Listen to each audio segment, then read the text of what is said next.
Vision అంటే రేపటి గురించి ఆలోచించడం కాదు, రేపటి తరం కోసం ఈ రోజే నిర్ణయాలు తీసుకోవడం. విజన్ అంటే మాటల్లో చెప్పడం కాదు, చేసిన అభివృద్ధి కళ్లకు కనిపించడం, వాటి గురించి ప్రపంచమే మాట్లాడుకోవడం. విజన్ అంటే గ్రాఫిక్స్ లతో బొమ్మలు చూపించడం కాదు, వాస్తవ రూపంలో అద్భుతంగా తీర్చిదిద్దడం, అవి భవిష్యత్ తరాలకు ఉపయోగపడడం. కేవలం 5 ఏళ్ల వైఎస్ జగన్ పాలనలో 2 ఏళ్లు కరోనా కష్టకాలం పోను, మిగిలిన 3 ఏళ్లలో సంక్షేమాన్ని పక్కన పెడితే రాష్ట్రంలో ఎంతో అభివృద్ధి జరిగింది.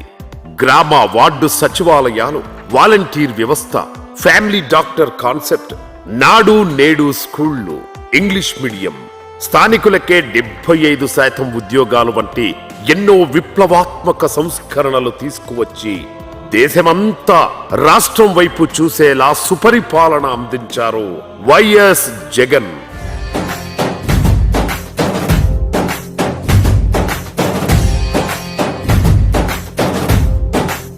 ఆయన తీసుకువచ్చిన సంస్కరణలు ఎన్నో రాష్ట్రాలకు ఆదర్శంగా నిలవడమే కాదు, ఆ రాష్ట్రాలు వాటిని అమలు చేశాయి కూడా.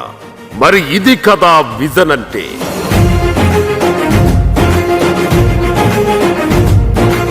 గ్రామాలే దేశానికి పట్టుగొమ్మలు అన్న మహాత్మా గాంధీ మాటలను నిజం చేస్తూ జగన్ తీసుకొచ్చిన అద్భుతమే సచివాలయ వ్యవస్థ. 2019 అక్టోబర్ 2న గాంధీ జయంతి రోజున ప్రారంభించిన ఈ వ్యవస్థకు పరిపాలన రికార్డుల్లో ప్రత్యేకమైన పేజీ ఉంటుంది. ఇన్నేళ్లు స్వతంత్ర భారతదేశంలో ఏ రాష్ట్ర ముఖ్యమంత్రి చెయ్యని సాహసం జగన్ చేశారు.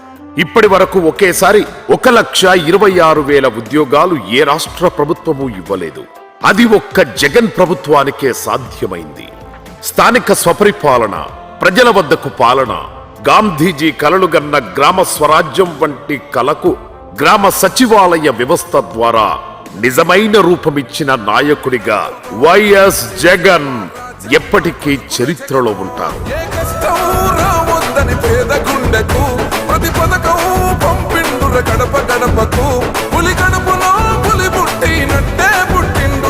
ప్రతి 2,000 మంది జనాభాకు ఒక సచివాలయం ఏర్పాటు చేసి 10 ఉద్యోగులను అందులో నియమించి, ప్రతి 50 ఇళ్లకు ఒక వాలంటీర్ను నియమించి ఇంటి ముంగటికే సంక్షేమ పథకాలను డోర్ డెలివరీ చేసిన ఘనత వైఎస్ జగన్కే దక్కుతుంది. గ్రామ స్థాయి నుంచి రాష్ట్ర స్థాయి వరకు ప్రజలకి సంక్షేమ కార్యక్రమాల నుంచి పరిపాలనని ప్రజలకి గడప దగ్గర తీసుకొచ్చినటువంటి గొప్ప నాయకుడు జగన్మోహన్ రెడ్డి గారు. జగన్ ఆలోచనను అనుసరించిన కర్ణాటక, ఒడిశా ప్రభుత్వాలు గ్రామ సచివాలయ వ్యవస్థను ఆయా రాష్ట్రాల్లో అమలు చేశాయి.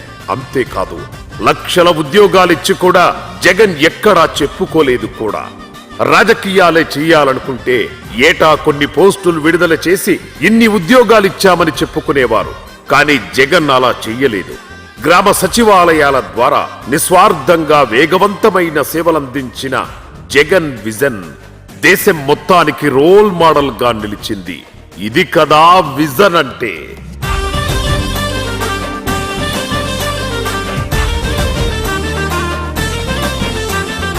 తండ్రి వైఎస్ఆర్ తో పాటు ఆయన అత్తమామలు కూడా డాక్టర్లే. తనకు అనారోగ్యం చేస్తే చూసుకోవడానికి ఇంతమంది ఉన్నారు. మరి జనం పరిస్థితి ఏంటి అని జగన్ చేసిన ఆలోచనలో నుంచి పుట్టిందే ఫ్యామిలీ డాక్టర్ కాన్సెప్ట్.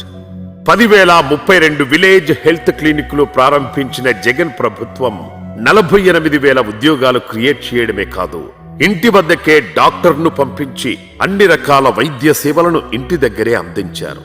దేశవ్యాప్తంగా ఏ రాష్ట్ర ప్రభుత్వము అమలు చేయని ఈ కార్యక్రమానికి ప్రపంచవ్యాప్తంగా ప్రశంసలు అందుకుంది. ఇది కదా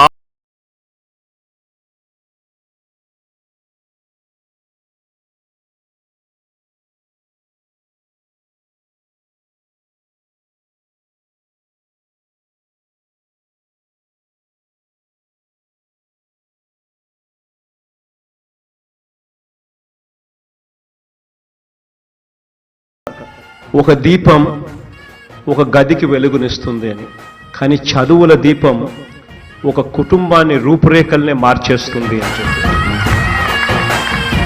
నాడు నేడు ద్వారా దశల వారీగా 45,000 స్కూళ్లు బాగు చేసే కార్యక్రమానికి శ్రీకారం చుట్టారు. వసతి దీవెన, విద్యా దీవెన, అమ్మ ఒడి, ఐబీ, 8వ తరగతి పిల్లలకు ట్యాబుల పంపిణీతో పాటు నాడు నేడు ద్వారా 9 అంశాలతో కూడిన వసతులు కల్పించి విద్యా వ్యవస్థలో మార్పులు తీసుకువచ్చారు. అప్పటి వరకు కళలేని క్లాసులు, కూలిపోయిన పైకప్పులు, కనిపించని చిన్నారులు, గవర్నమెంట్ స్కూల్ అంటే ఇదే అని ఫిక్స్ అయిన జనాల్లో కొత్త ఆలోచన క్రియేట్ చేశారు జగన్. చంద్రబాబు అధికారంలో ఉన్నంత కాలం ప్రభుత్వ పాఠశాలలను నిర్లక్ష్యం చేశారు. కార్పొరేట్ ను పెంచి పోషించారు. విద్యా వ్యవస్థ బాగు కోసం 5 ఏళ్ల పాటు జగన్ చాలా కష్టపడ్డారు. పిల్లల్ని గ్లోబల్ సిటిజన్లుగా మార్చేందుకు కృషి చేశారు. Is about a group of underprivileged students, some of them the children of day laborers belonging to various government schools in Andhra Pradesh, who have got a remarkable opportunity this month to address the United Nations Sustainable Development Goals Conference in New York. AP పల్లెల బిడ్డలు ఐక్యరాజ్య సమితిలో మాట్లాడతారని ఏనాడైనా అనుకున్నామా? జగన్ చేసి చూపించారు. This is what I strongly believe. మనం ఏదైనా నెక్స్ట్ జనరేషన్కి ఏదన్నా మనం ఇవ్వగలిగే ఆస్తి ఏదైనా ఉంది అని అంటే అది చదువులు. నాడు నేడుతో బడులకు కొత్త కళ వచ్చింది. ఏపీలో విద్యారంగ సంస్కరణల కోసం జగన్ సర్కార్ 73,000 కోట్లు ఖర్చు చేసింది. అభివృద్ధి, సంక్షేమం అంటే గ్రాఫిక్స్ కాదు, ఇది అని క్షేత్రస్థాయిలో చూపించారు జగన్. దేశంలోనే మొదటిసారి ప్రభుత్వ స్కూళ్లలో ఐబీ సిలబస్ ను పరిచయం చేయాలనే ఆలోచన చేశారు. విద్యా వ్యవస్థలు జగన్ తీసుకున్న సంస్కరణలను మహారాష్ట్ర, ఢిల్లీ ప్రభుత్వాలు ఫాలో అయ్యాయి. ఇక డిజిటల్ టెక్నాలజీని విద్యార్థులకు చేరువ చేయాలని విద్యార్థులకు ట్యాబులు అందించిన రికార్డ్ దేశంలోనే మొట్టమొదటిసారిగా జగన్ కే దక్కింది.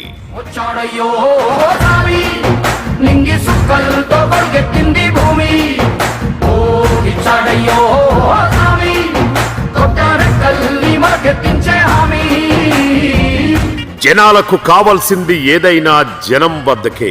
ఇదే ఆలోచనతో రేషన్ డోర్ డెలివరీ ప్రారంభించారు జగన్. బియ్యం నుంచి పప్పులు, ఉప్పుల వరకు ప్రతిసారి ఇంటికే చేరవేర్చేవాళ్లు.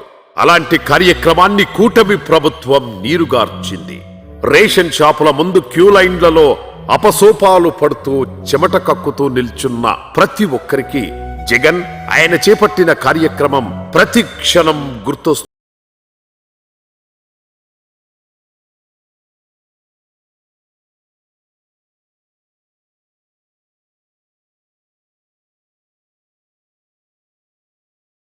ఉచిత వైద్యం, వైద్య విద్య అందించాలన్న లక్ష్యంతో వైఎస్ జగన్ హయాంలో ప్రారంభించిన 17 మెడికల్ కాలేజీలకు శ్రీకారం చుట్టారు జగన్. ఇలాంటి ఆలోచన చేసిన దేశంలో ఒకే ఒక్క లీడర్ జగన్. ఆ తర్వాత రాజస్థాన్, ఉత్తరప్రదేశ్, తమిళనాడు వంటి రాష్ట్రాలు ఇదే విధానాన్ని అమలు చేయడం ప్రారంభించారు.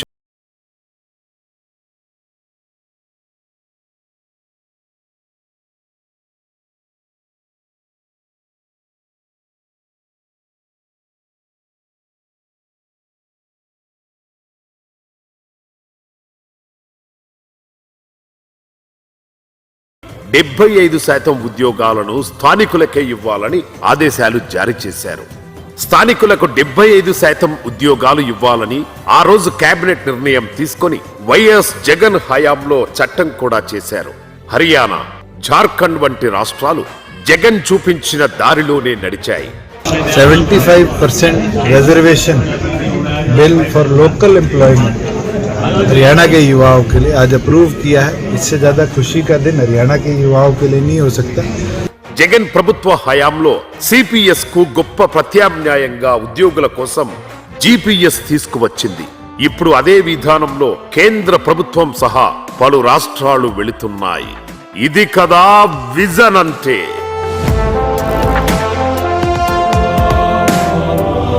రైతు చేయి ఎప్పుడూ పైనే ఉండాలి అన్న లక్ష్యంతో జగన్ తీసుకువచ్చిన మరో అద్భుతం రైతు భరోసా కేంద్రాలు.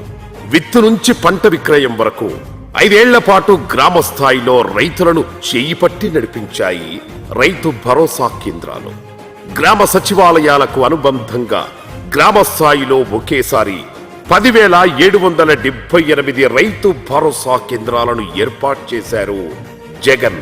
సర్టిఫై చేసిన సబ్సిడీ విత్తనాలు, ఎరువులు, పురుగుల మందులు, ఆక్వాఫీడ్, పశువుల దానా లాంటి ఉత్పాదకాలతో పాటు రైతు సంక్షేమ ఫలాలను ఈ కేంద్రాల ద్వారానే వారి ముంగిట్లోకి అందించారు. వీటి స్ఫూర్తితోనే జాతీయ స్థాయిలో కేంద్రం పీఎం కిసాన్ సమృద్ధి యోజన కేంద్రాలను ఏర్పాటు చేసింది. కేరళ, కర్ణాటక, తమిళనాడు, పంజాబ్, రాజస్థాన్, మహారాష్ట్ర, ఉత్తరప్రదేశ్ లాంటి రాష్ట్రాలతో పాటు ఇథియోపియా లాంటి దేశాలు ఆర్బీకే వ్యవస్థపై అధ్యయనం చేసి వీటి స్ఫూర్తితో తమ ప్రాంతాల్లో గ్రామ స్థాయిలో రైతులకు మెరుగైన సేవలందించే దిశగా అడుగులు వేశాయి. ఇది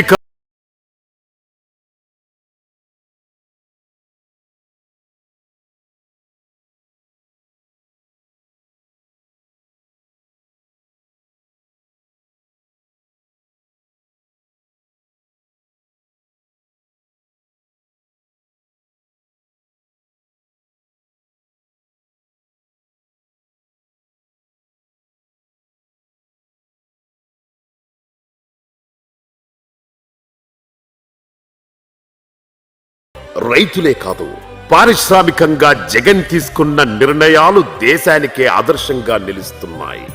జగన్ హయాంలోనే వైజాగ్ ఇన్ఫోసిస్ కంపెనీ వస్తే తామే కారణమంటూ ఇప్పుడు కూటమి సర్కార్ క్రెడిట్ తీసుకుంటోంది. మరోసారి ఆ పార్టీలు తమ బుద్ధి బయట పెట్టుకున్నాయి. Inorbit mall, skywalk bridge, Adani data centre, Bhogapuram airport ఇవన్నీ జగన్ హయాంలో వచ్చినవే. ఇక కొత్తగా 4 పోర్టుల నిర్మాణంతో సముద్రంలోని జల నిధిని రాష్ట్రం కోసం వినియోగించడం, కొత్తగా 10 ఫిషింగ్ హార్బర్లు ప్రారంభించి మత్స్యకారుల జీవితాల్లో వెలుగులు నింపడమే కాదు, ఫిష్ ఆంధ్ర కార్యక్రమంతో ఎంటర్ప్రెన్యూర్లను తయారు చేయడం, ఇలా జగన్ చేపట్టిన ప్రతి పథకంలో, తీసుకొచ్చిన ప్రతి కార్యక్రమంలో సంక్షేమమే కాదు అభివృద్ధి కనిపిస్తుంటుంది. భవిష్యత్ అద్భుతానికి తీసుకెళ్లేలా పలకరిస్తూ ఉంటుంది కూడా. జగన్ మీద కోపంతో ఇప్పటి కూటమి ప్రభుత్వం ఏపీ జనాల బతుకులతో ఆడుకుంటోంది. కానీ ఒకటి మాత్రం నిజం, ఆరోగ్యంతో ఉన్న బతుకులను, ఆకలి నిండిన కడుపులను, బంగారు భవిష్యత్తు చూస్తున్న కళ్లను కదిలిస్తే, పలకరిస్తే తెలుస్తుంది జగన్ ఆలోచన ఏంటి, విజన్ ఏంటని. అద్భుతం జరిగినప్పుడు ఎవరూ గుర్తించరు, జరిగాక ఎవరూ గుర్తించాల్సిన అవసరం లేదు. జగన్ ఆలోచనలు క్రియేట్ చేసే అలాంటి అద్భుతం రాష్ట్రం ఇప్పుడిప్పుడే చూస్తోంది, ఇకపై మరింత చూడబోతోంది.